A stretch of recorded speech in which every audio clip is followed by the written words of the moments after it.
Hi friends, welcome to అఫ్షింగ్ collections. ఈ రోజు నేను మీకు ఈ టాప్ చూపించబోతున్నాను. లాంగ్ టాప్ అండి. ఇది అమ్రిల్లా కటింగ్ లో ఉంటుంది. రౌండ్ నెక్ లో వస్తుందండి. రౌండ్ నెక్ లో వచ్చేసి కింద వర్క్ వచ్చేసి yellow, red, pink and orange colour thread తో ఇలా సీక్వెన్స్ తో వర్క్ వస్తుందండి. చాలా నీట్ గా ఉందండి ఫినిషింగ్.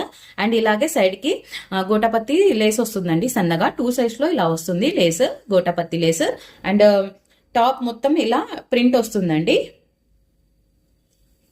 హ్యాండ్స్ కూడా ఇలా వస్తాయండి, హ్యాండ్స్ కి ప్రింట్ తో. అండ్ ఇది వచ్చేసి మల్మల్ కాటన్ లో ఉందండి. చాలా లైట్ వెయిట్ గా ఉందండి క్లాత్. ఇది అస్సలు సింక్ అవ్వదు. అండ్ టాప్ లెంత్ వచ్చేసి 52 ఉందండి. టాప్ లెంత్ వచ్చేసి 52 ఉంది. అండ్ టాప్ కింద వచ్చేసి ఇలా లేస్ వచ్చేసి నెక్ కి ఎలా వర్క్ వచ్చిందో అలా సీక్వెన్స్ అండ్ థ్రెడ్ తో వర్క్ వచ్చేస్తుంది. వర్క్ వచ్చేసి అండ్ కింద మళ్ళీ టాప్ ఇలా వస్తుందండి.